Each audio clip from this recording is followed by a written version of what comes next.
Black Google Pixel 3 XL takes a Lyft ride, gets photographed. It's either Google is purposely doing this or really bad at keeping together their leaks. Did you just hear that headline? Someone who had the Google Pixel 3 XL took a Lyft, you know, kind of like the Uber competition, and left the Pixel 3 in the Uber. In case you're not caught up with the Google Pixel 3 rumors, well, this phone has been leaked every single way possible. There's actually been a Google Pixel 3 complete unboxing on YouTube. A full unboxing, and it's not even released until a month from now. It's actually not a joke at all. The unboxing's overplaying my voice right now, and the guy, the Russian person, got the Pixel 3 early somehow and fully unboxed it. And now we know that Pixel Buds are actually going to come in the box, because with the Pixel 2 XL and the first generation of the Pixel did not come with headphones in the box. And I was kind of disappointed / surprised when a flagship phone starts at $850 but doesn't deliver headphones in the box. Both Apple and Samsung provide headphones in the box. Even though iPhones don't have a headphone jack, they still provide Lightning headphones, and the Pixel Buds are going to be USB-C headphones. And I think it's very important for the audience, for the general public, to know that USB headphones actually exist. Right now, there is still people who are like, no, please don't take away my headphone jack, please, I need it so much, when you could just plug in everything to USB-C or Lightning. There is no need for an extra port when USB-C is already for charging, and it could almost replace the headphone jack completely. But that's getting off topic right there. Let's get back to the Google Pixel 3 XL, which I talked about like 3 weeks ago, and I said the Pixel 3 XL was trash because I believe the notch with a little face on the Google Pixel 3 XL is actually like, it's disgusting. And the thing about this phone is that I'm taking these things personally because I want to buy an Android phone, and I'm looking at the Pixel 3. All these Pixel 3 XL leaks with that notch, it's just such a huge notch. Ugh. But let's talk about everything we know with the Pixel 3 and Pixel 3 XL, because they have leaked all over the place. Like I've mentioned, they leaked in Lyft rides, unboxings on YouTube channel, just overall pictures. Whew.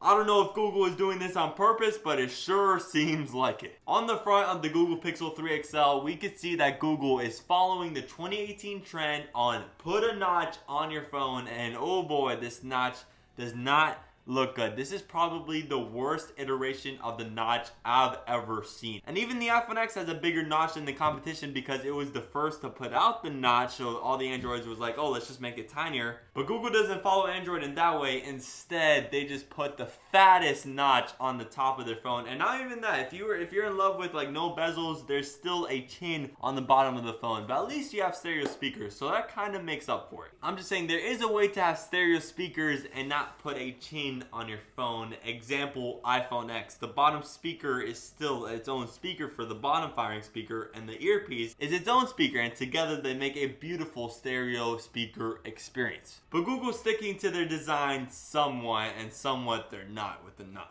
We also now know that both the Google Pixel 3 XL and just the 3 are going to have two front-facing cameras. We don't know the purpose of this yet, but with the Pixel 2 XL, they already have front-facing portrait mode. This is one thing that we're going to have to wait until the October 4th event. That's right, we already know the date of the event. We are going to have to wait until then to see what the front-facing cameras are going to do. The 3 XL has an OLED display the size of 6.2 inches, and the regular 3 has an OLED the size of 5.5, and the regular 3 is still supporting the chin and the top bezel, but it kind of looks better without a notch than the 3 XL, in my opinion. We also know that the Pixel 3 XL is going to have a 3,400 milliamp battery, which is actually pretty beefy, almost the 4,000 milliamps in the Note 9, so the battery life is going to be stellar, especially with the stock Android Pie coming right on with the Pixel 3. Both versions of Google's latest iteration of the smartphone is going to have the 12.2 megapixel cameras on the back. We don't know if they're going to be slightly enhanced compared to last year's version, but if they are, ooh, these are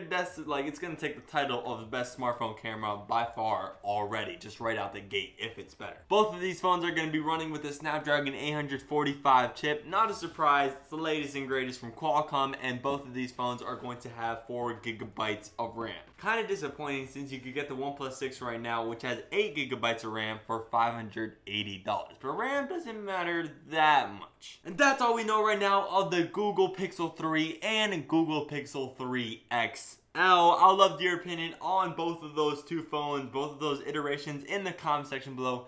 Thank you to all my subscribers for watching this video, and I'm just surprised that Google is just coming out with these leaks. Are they doing it on purpose? That is the question, but I will see you in